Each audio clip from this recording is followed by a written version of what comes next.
En este video y algunos otros videos que vendrán a continuación, voy a hacer una presentación breve de algunos de los textos de Séneca que vamos a leer. Se trata de esto, de una invitación a la lectura, si se quiere, de una contextualización de la lectura. Pues los escritos de Séneca requieren de eso, de que comprendamos en qué contexto, bajo qué circunstancia, con qué intenciones fue escrito, a quién estaba dirigido, qué personajes de la vida romana tomaban en cuenta, cuáles son sus principales temáticas, etcétera, etcétera, qué características de estilo tienen. Vamos a empezar hoy con este diálogo sobre la providencia. ¿De dónde salió este texto? La verdad es que no es claro cuándo lo escribió, pero debió ser, y eso es lo más posible, en un momento de crisis personal. Algunos creen que es un texto que pudo ser de la época del exilio en la isla de Córcega. Otros creen que más bien debió escribirlo Séneca hacia el año 62, cuando, bajo el reinado de Nerón, se retiró de la vida pública. Yo creo que esto es lo más probable, porque es un texto ya bastante maduro, donde los argumentos son claros, directos, etc. Sin embargo, tampoco hay suficientes datos que permitan hacer una datación clara del texto, que permitan decir con precisión en qué momento se escribió. No es posible resolver la disputa con un argumento claro, porque lo único que parece más o menos seguro es que en todo caso fue escrito después del año 37, que es el año de la muerte del emperador Tiberio, porque en una parte del diálogo, en 4.4, hace referencia a algo que ocurrió alguna vez bajo el reinado de Tiberio. Entonces no pudo ser anterior, tampoco debería serlo. Pero no vamos a entrar en las dificultades de datación que tiene este texto. Debemos fijarnos más en otro asunto que es más importante, y es a quién está dirigido. El interlocutor de Séneca aquí es un personaje muy importante para entender a Séneca, Lucilio, un hombre que se cree que fue cónsul en Sicilia, pero que lo importante no es eso, y lo importante no es su carrera política, que no fue muy destacada, sino el hecho de que fue la persona a quien le dedicó el propio Séneca las cuestiones naturales, y además aquel a quien le escribió una serie de cartas muy conocidas de tono específicamente moral, las cartas a Lucilio, que son como una introducción al estoicismo.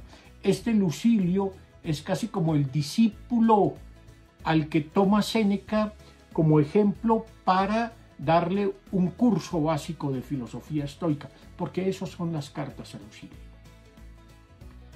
¿Quién era este Lucilio? Era un viejo amigo de Séneca, porque se conocían ya desde la época del reinado de Calígula, es decir, al final de los años 30, comienzos de los años 40 del siglo I después de Cristo. Y parece que los unió también el hecho de que ambos fueron víctimas de los enredos, de las intrigas de Mesalina, que era por entonces la esposa del emperador Claudio. Aunque no necesariamente son contemporáneos, Séneca debería ser mucho mayor que él, pues en efecto le habla a él como a un discípulo. De alguna manera la relación que se establece en las cartas a Lucilio y en este texto es la de maestro-discípulo. Las cartas y este diálogo sobre la providencia tienen el tono de una lección moral dirigido por un maestro, que en este caso es Séneca, a un discípulo, que en este caso es Lucilio. Pero en realidad no se sabe mucho más de este Lucilio. Lo que lo hace importante es el hecho de que Séneca le hubiera escrito sus epístolas. Y no hay que confundirlo, porque eso ocurre a veces, a este Lucilio, que es una persona del siglo I antes de Cristo, con otro Lucilio, dos siglos antes, del siglo II antes de Cristo, que fue un escritor satírico que tenía también ese nombre. ¿Pero por qué? ¿Con qué finalidad pudo haber escrito Séneca un texto como sobre la providencia? Todo parece indicar que Séneca está aprovechando además para reflexionar y para darse, digamos, algunos argumentos a sí mismo ante una desgracia que ha sufrido, que por supuesto, según algunos es el exilio, según otros es el retiro de la política y digamos todo el conflicto que ha tenido con Nerón y toda la decepción que ha tenido del emperador, etc. Sin embargo, en realidad, más que una circunstancia, no es un texto circunstancial, yo diría que es un texto mucho más especulativo que muchas de las consolaciones que ha escrito a su madre Elvia o a Marcia o a Polibio, etc. No es un texto circunstancial, sino es un texto que se pregunta por algo, que tiene una cuestión a resolver, y una cuestión que, como decían los medievales, es una cuestión disputada, y que la formula desde el comienzo: si existe una providencia. Y ojo, él no está suponiendo que qué tal que exista, él está partiendo del hecho de que existe una providencia.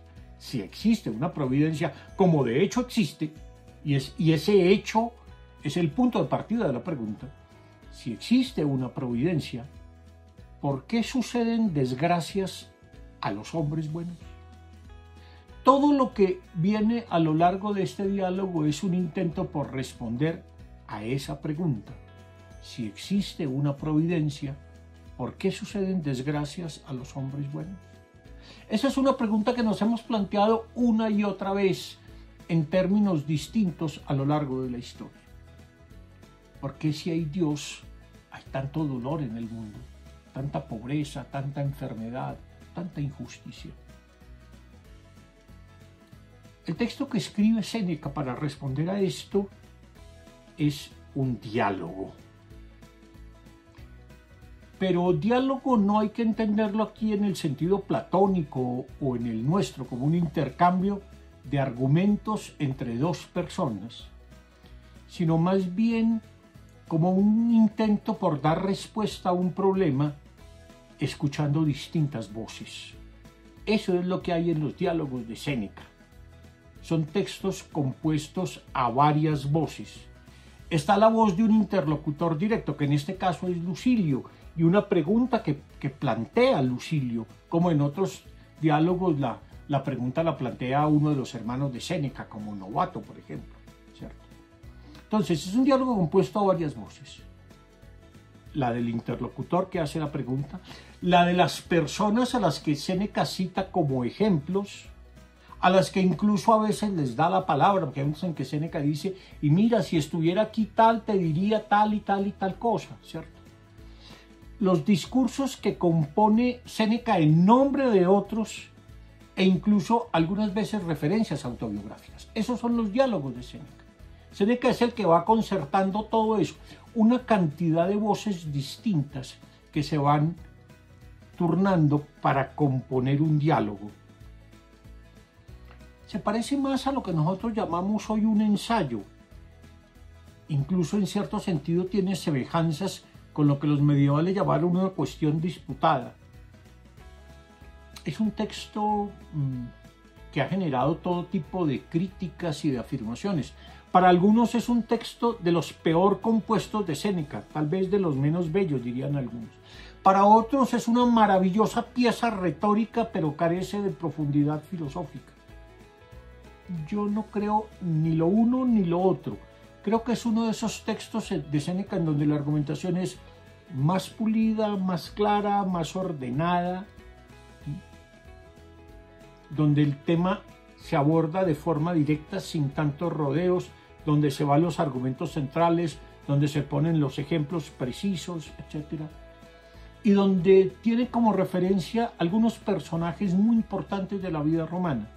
Uno de ellos, el que tiene como punto de referencia en este texto y en muchos otros, es Catón de Útica, o como se le suele llamar también, Catón el Joven, un hombre que admiraban muchos en Roma por su entereza, aunque era un hombre, diríamos hoy bastante conservador, era un hombre muy íntegro en su conducta, que no solía faltar nunca a las sesiones del Senado, que prefirió un suicidio digno que una vida miserable.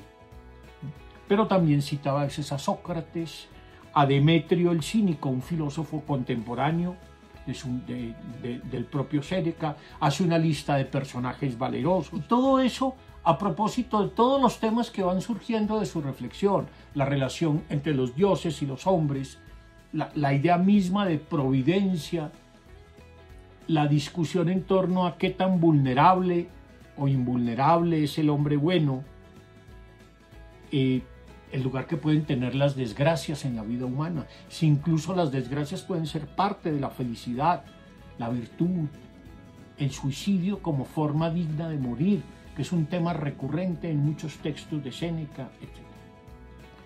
Es un texto que tiene algunas particularidades. Voy a señalar 2 o 3 muy básicas. La primera es uno de los pocos textos de Séneca que tiene un subtítulo, y el subtítulo es una pregunta concreta, que contiene una afirmación explícita, y es la afirmación de que existe una providencia, pero está formulada condicionalmente. Si existe una providencia, y ahí viene la pregunta, ¿por qué suceden desgracias a los hombres buenos? Este es un texto que parte de una pregunta muy concreta, pero que, digamos, de alguna manera, en el cual se percibe ya un cierto retorno a la interioridad por parte de Séneca. Y tiene un tono claramente personal, donde ya aparece nuevamente el tema de cómo morir dignamente. Es un texto que además tiene pocos capítulos. El texto de Séneca se suele dividir como por capítulos que están señalados con números romanos. Algunos de los diálogos de Séneca tienen 20 y más capítulos. Este tiene 6 y muy precisos. Una pregunta concreta y 6 argumentos fundamentales con ejemplos, etc. Es decir, es un texto que tiene una estructura clara, bien desarrollada, etc. Y termino con una curiosidad que es bastante interesante. Y es que al final de este diálogo sobre la providencia, Séneca cita a uno de los poetas más importantes de Roma, Ovidio. No es muy común porque Ovidio no era visto con muy buenos ojos. De hecho, con todas las reformas que hizo el emperador Augusto, más bien de carácter conservador, pues se veía con cierto recelo a un poeta como Ovidio, que le cantaba al amor erótico, que había escrito las Metamorfosis, que era un hombre, si se quiere, un libre pensador en medio de un imperio donde se empezaba a delinear una forma determinada de ver la familia, las costumbres, la sociedad. Séneca, sin embargo, cita a Ovidio, como cita otras veces a otros poetas, particularmente a Horacio y a Virgilio. Bueno, con esto quiero introducirlos a la lectura de este texto sobre la providencia. Simplemente di algunos elementos de contexto, pero nada sustituye la lectura personal y cuidadosa, rigurosa, pero además bien degustada de los textos de Séneca.